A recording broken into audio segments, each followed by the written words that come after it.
Bitter criticism. Believe it or not, we are back. We are back with the usual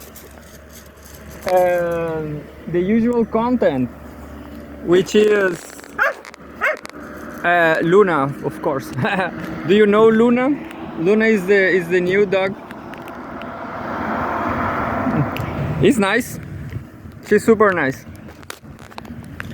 You know, I have this idea that if you want to have a great dog, if you want to be if you want a great dog, you should adopt a street dog, not a mixed, but a street one. You know, because streets educate dogs. It's hard to say, but well, this is not that simple. I'm just finishing here the camera settings. Well, I guess that's it. Look, what I am telling you is house dogs like this one, they create a lot of problems for themselves, because you know, animals, they don't have this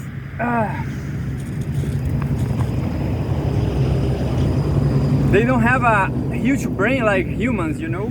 And even humans, there's a pretty bad things about humans, that some humans specialize themselves, and they specialize in useless things, like, I don't know,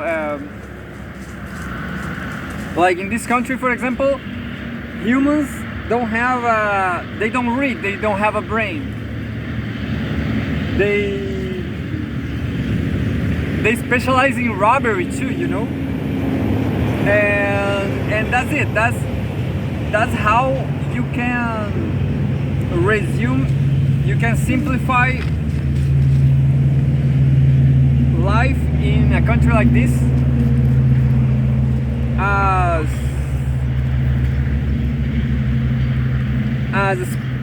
as a specializing country in robbery and repression. So that's the only thing you will have here. I guess I'm the only Chilean, maybe in the world, who reads any news. All the other Chileans, and I'm not proud of it, you know. I don't care, like, but definitely Chileans, they are not intellectuals.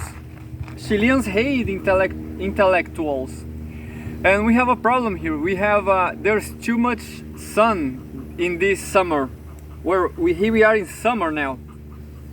But anyway, not much to say. Let's read some news from Timur Fomenko. Woo! Timur Fomenko, my favorite. January 4th, this was 6 days ago. 2024, the year of the dragon, I guess. I'm not sure. It's a pretty straightforward year, pretty dangerous year, I guess. Home world news. The US can stop China's rise, but it will cripple the EU while trying. What? It's good to know, because I was planning to go to Sweden as I was reading. My plan didn't work, because I guess I have proofs that TOEFL, ETS, they rob me. They rob people. There's a lot of people saying, complaining about that. They robbed me $400. Anyway, well, they robbed me my plan. All my plans were downhill because of that. Anyway, it is good to know the US can stop China's rise, but it will cripple the EU while trying.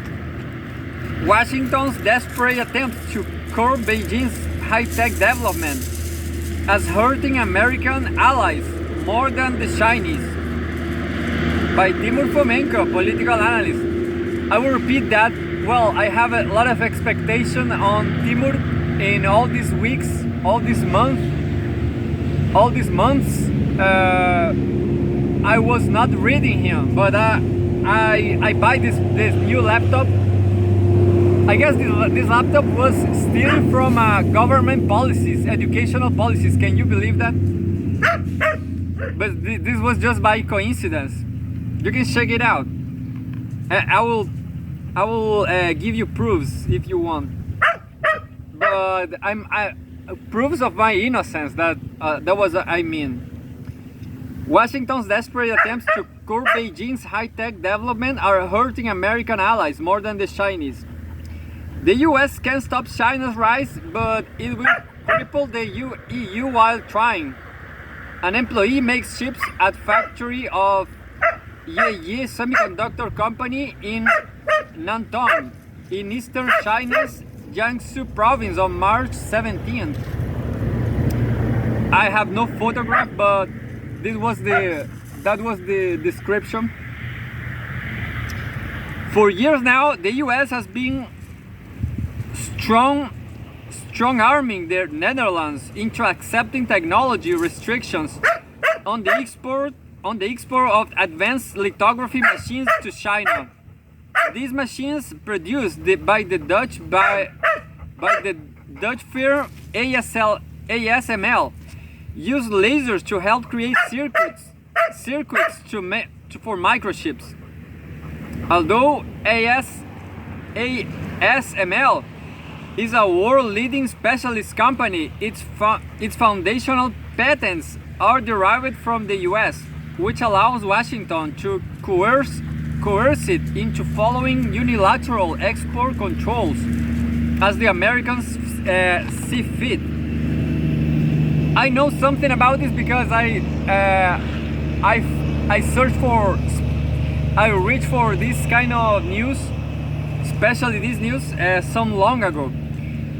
And well, as I know, because of YouTube podcasts, I guess China is developing their own industry. But anyway, American restrictions have come in several waves, building on the sweeping export controls introduced in 2022. One such update concerning a specific kind of lithography machine came into effect on Monday, January 1st, 2024. ASML attempted to rush through the sale of several such machines to China before the deadline, but canceled it at the last moment, reportedly due to pressure from the US. Anyway, the news caused ASML's US shares to drop. The fundamental goal of US foreign policy here is to try and crush China's semiconductor industry and hobble its high-tech ambitions, which has become one of the critical strategies to try and curb China's military and economic rise as a whole. In doing so, the US has blacklisted Chinese technology firms and has increasingly tried to stave off the exports of semiconductor. I will release Tommy. I hope he doesn't kill no one and no other dog, I guess. Go, Tommy, you're free. Go. And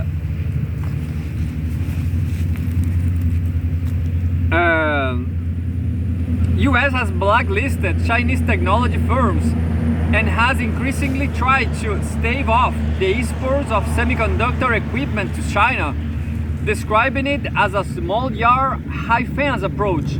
Despite this, there is overwhelming evidence at this stage that such sanctions are not working. Yeah, that's what I knew. Are not working, not least because China is pursuing a coordinated state an industry effort to forcibly advance itself in semiconductor technology, which has seen Huawei, the original US target of sanctions, effectively piece together its very own semiconductor supply chain. Will 2023 be known as the last year of global US hegemony? Read more. Will 2023 be known as the last year of global US hegemony? Oh. While doing this, China has found increasingly creative ways around restrictions, secure loopholes for US equipment, and has continued to make progress on new ship nodes while also making older designs more efficient and effectively shrugging off America's coercive campaign. It wasn't obviously already. The US is doubling down on failure, and it's forcing China towards self-sufficiency, which of course most ironically will hurt US companies and export above all. How exactly can the US feasibly maintain strict export controls over the world's second largest economy and largest trading nation? It's pretty interesting because China is also capitalist, you know. I guess I have a problem with the horizon as is usual. I guess it's fixed now. I don't know. But think about it, China. Well, you know what I want to know, YouTube? I want a podcast about relations between China and Israel, for example. I want a podcast about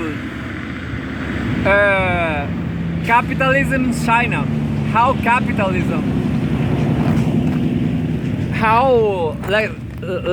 Let's say a very practical example.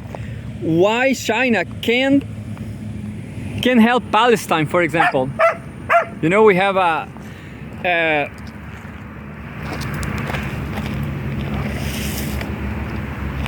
Luna is a sportist, you know. She's sport dog. She likes to chase stones, and she was.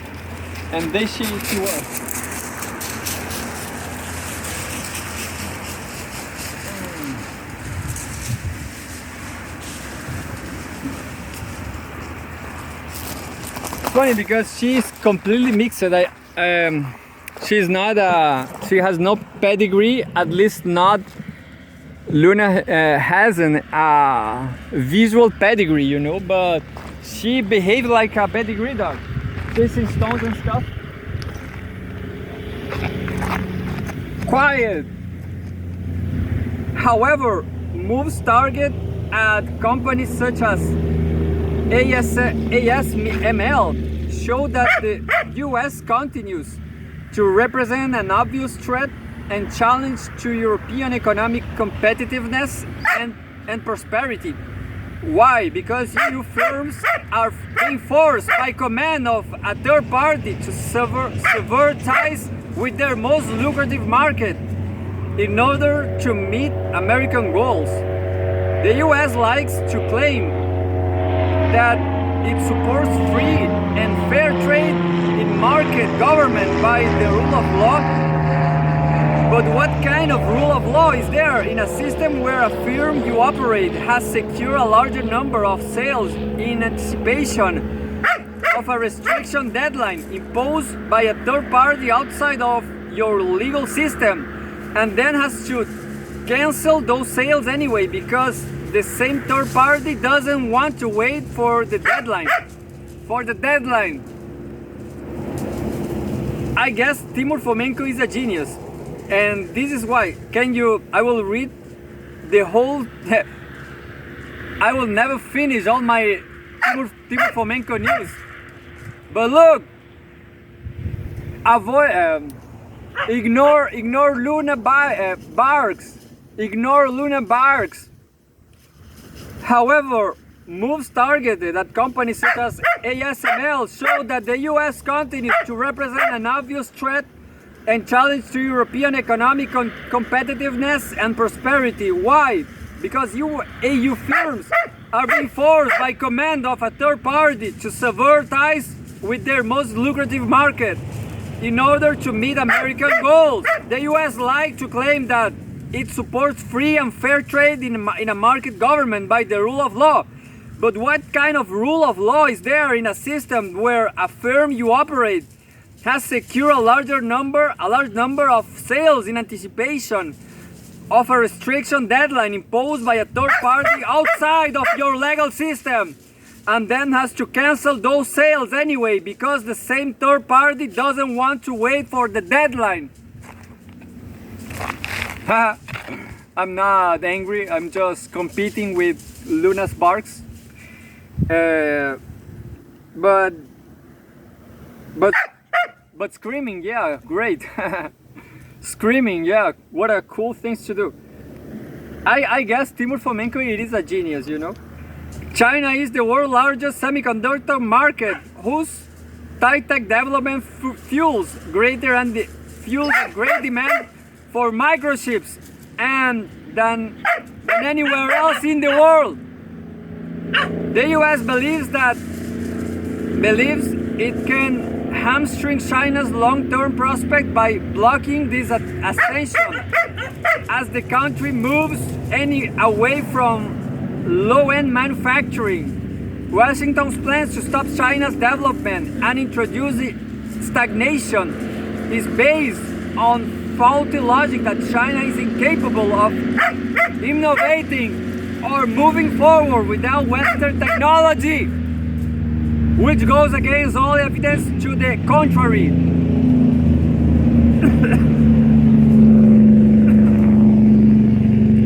I guess Luna won. I will just read this news. I will only read this news. Shut up! Instead, in the long term, this approach will effectively cut off Western firms from the critical and lucrative Chinese market, and the US aims to create a new global supply chain in technology which it dominates, and therefore makes the US dependent upon it. This reminds us that the US is the biggest loser of America's war on China, and it seeks to break a lucrative trading relationship, but also, more critically, undermine European competitiveness, as it has done by depriving it of Russian energy over the war in Ukraine, therefore absorb the market space for itself. To follow American wishes on China is to sacrifice sovereignty, geopolitical autonomy. Yeah, Luna. Luna quit, yeah. But I like Luna, you know. Being a sport person, a sport dog is the best thing you can do.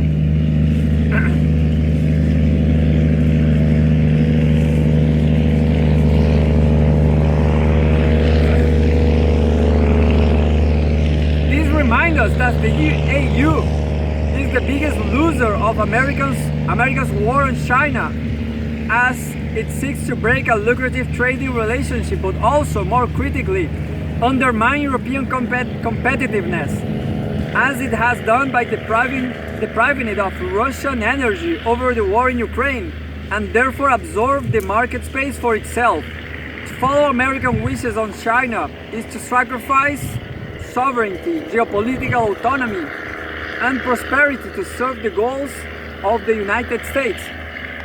It is a lose-lose situation. What happens to ASML when the time comes that China is capable of creating its own high-end chips and lithography equipment, and no longer has need of it for its domestic market, and offers the same solution to other countries. You need to be in China to compete in the game. You don't win by refusing to participate when the other side is is still kicking the ball. I like this guy, but you know, this guy can be anyone. He's a secret agent, can be Alexa. You know, right here, I'm also do yoga, look.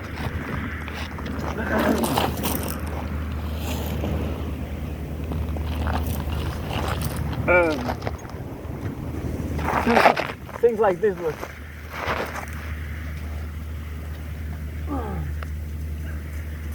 I have a lower back pain. So, what do you think about the newscaster, the newscaster program? Is all in one. You have news from Russia. You have dogs barking. I will see this program. So please, if you want to have a good future for you, read news, learn English, read news from Russia Today, which is the best. You know, I was listening a podcast on YouTube, a Western podcast, a Western professor, and he said that there's a lot of propaganda, Chinese propaganda, and he recognized the propaganda by the syntax.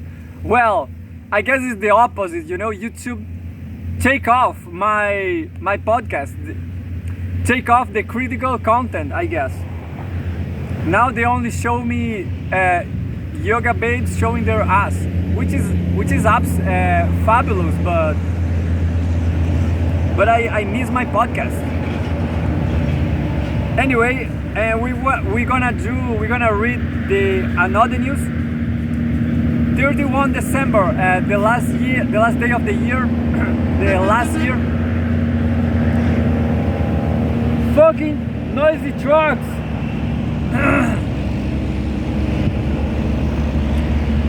Can you hear that sound? It's the sound of poverty. Old trucks. Anyway, will 2023 be known as the last year of global US hegemony? Good news, yeah.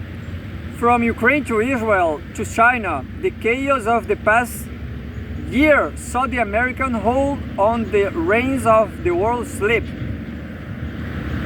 By Timur, Fomenko, a political analyst. Again, will 2023 be known as the last year of global US hegemony? As we conclude the year 2023, and I am the best columnist of this channel. Nah, I just said that, I just made up that, but I really think that as we conclude the year 2023, Russia Today asked me to Russia Today asked me to say anything because I'm the best. We look back on another 12 months of global turmoil. This word I don't know how to pronounce the upheaval, I guess, upheaval and uncertainty. Conflicts such as the war in Ukraine continued, while another full-scale war broke out in the Middle East between Israel and Hamas in Gaza. While tensions between China and the West cooled after reaching a boiling point, they still remain in the same geopolitical frame and could easily explode at any unpredictable moment. Because of it, the past year was absolutely been one of the starkest periods of global turmoil since the run-up to the First World War. And the historical parallels are uncanny, as a unipolar political order fragments with new challenger powers emerging. The world has descended into a security dilemma, fraud with explosive regional conflicts, widespread struggles for influence, arms races, and weaponization of trade. Following from 2022, this has ushered in a new and less secure era, the decline of unipolarity. A unipolar political order is a system where one power has exclusive dominance or hegemony over all the rest, and therefore is free to shape the rules and outcomes of the system to its own ends and interests. When the United States overcame the Soviet Union in the Cold War, it became an undisputed global hegemon and used this status to perpetrate the entire world with its cultural, economic, political, and military influence, aiming to shape what is described as a new American century. To this end, the US engaged in unrestrained military adventurism all over the world. Similarly, an earlier unipolar order was known as Pax Britannia, which after the defeat of Napoleon's France as its sole challenger, saw the British Empire become the global hegemon, with France as a junior partner. However, in both instances, the peaks of those unipolar eras only lasted for a few decades until new challengers began to emerge, which transformed the world into a multipolar system where multiple great powers compete for influence with often destructive consequences. The British Empire's dominance was challenged by the rise of Imperial Germany, Japan, and Italy, three new empires which emerged at the end of the 19th century, subsequently paving the way for the events of World War I and II. The new dangerous era. Likewise, US unipolarity began to wane by the 2010s following the resurgence of Russia as well as the rise of China. The years of 2018 to 2023 have been exceptionally consequential in opening a new period of geopolitical turmoil and struggle as the US pivoted its foreign policies to confront both powers with a view to containing them and sustaining its dominance over the entire planet. No hegemony, of course, goes down without a fight. Britain fought both world wars precisely for this reason, but was exhausted to the point it was forced to pass the baton to the US.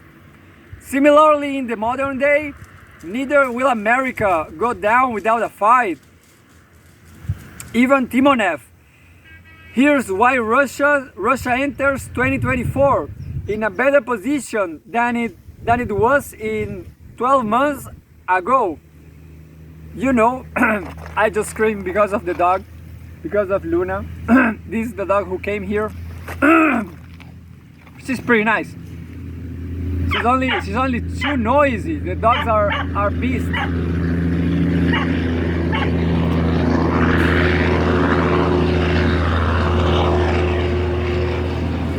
If you want to ask me a bitter criticism, a nasty criticism, a dirty criticism, that's the only reason why India was invited by the US to hanging around, you know.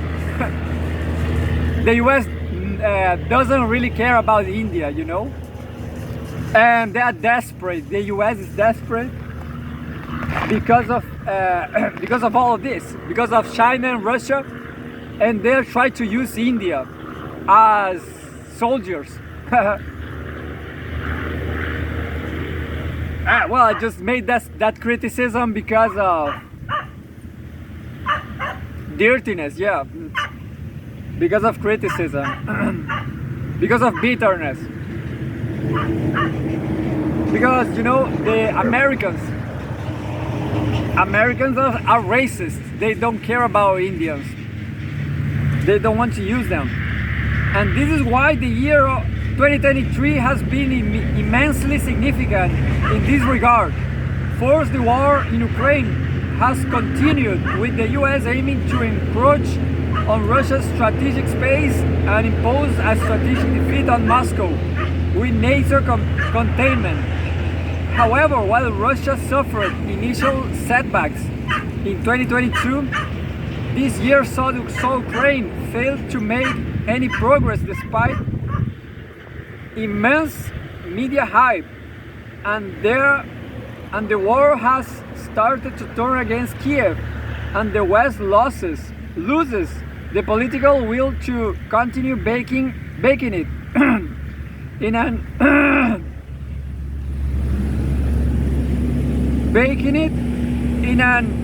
unwinnable conflict.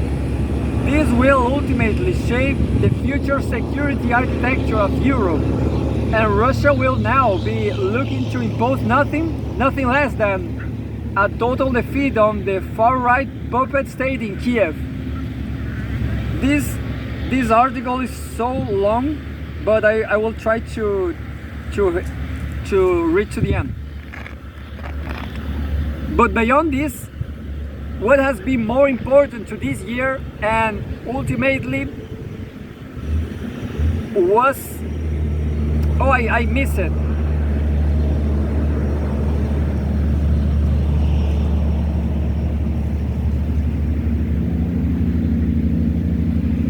And ultimately was what lies ahead is the fate of the Middle East. In October was broke out after Hamas decided to launch a full-scale assault on Israel from Gaza.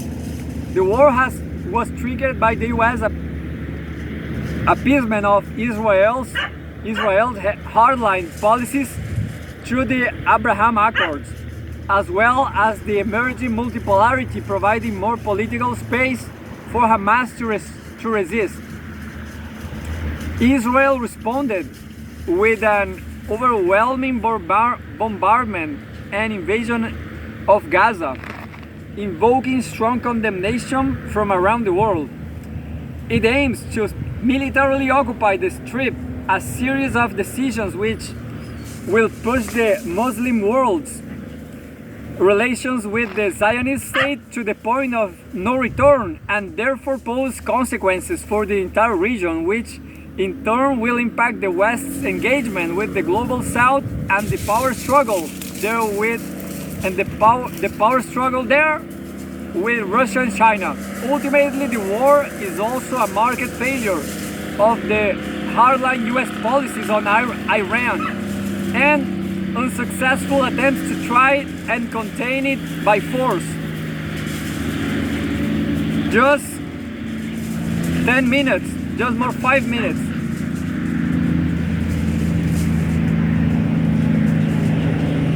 Although Tehran is not a competitor for hegemony, it is nonetheless a formidable regional adversary for Washington, boasting significant power and population. With growing military capabilities, and it's fighting to force the influence of the US and Israel out of the Middle East. To this end, Washington's decision to give Israel free rein to destroy Gaza is a strategic setback in multiple domains. The US will have to commit to a new chapter of violent struggle across the Middle East to sustain its position, whether it wants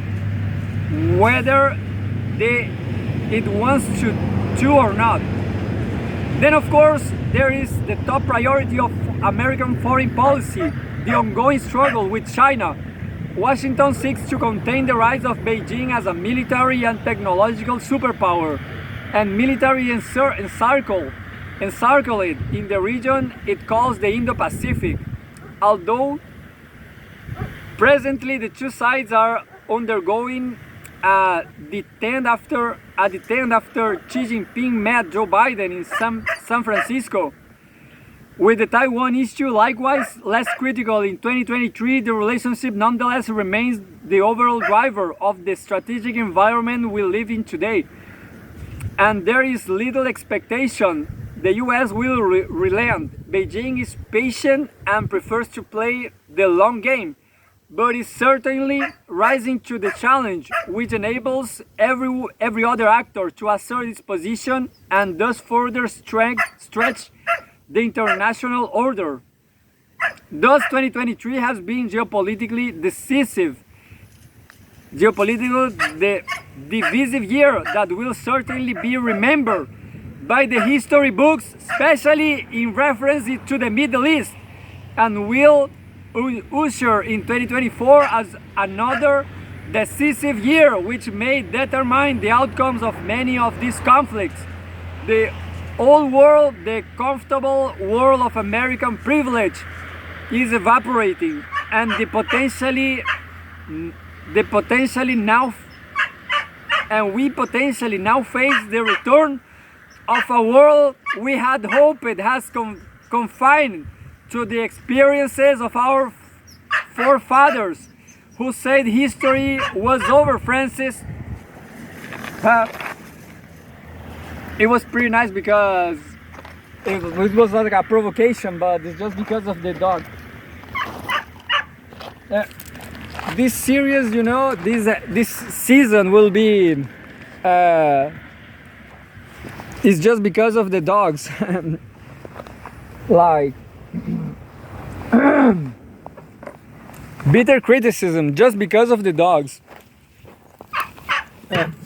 Shut up, Lilu. Cállate, Lilu. Well, Spanish lessons. Cállate. Shut up. And now I'm throwing the rocks throwing stones to Lunas, not damage. Well, I guess Timur Fomenko or Pepe Escobar, who knows? Pepe Escobar. Russia Today, they try. Hey! Tommy, Milu, venga! Tommy! They try to erase the Ukraine invasion. That's what I guess. Ukraine invasion is the most important thing from the last 3 years, I guess, isn't it? It's not, well, maybe, well, I will give you that because Russian invasion happens 3 years ago, isn't it?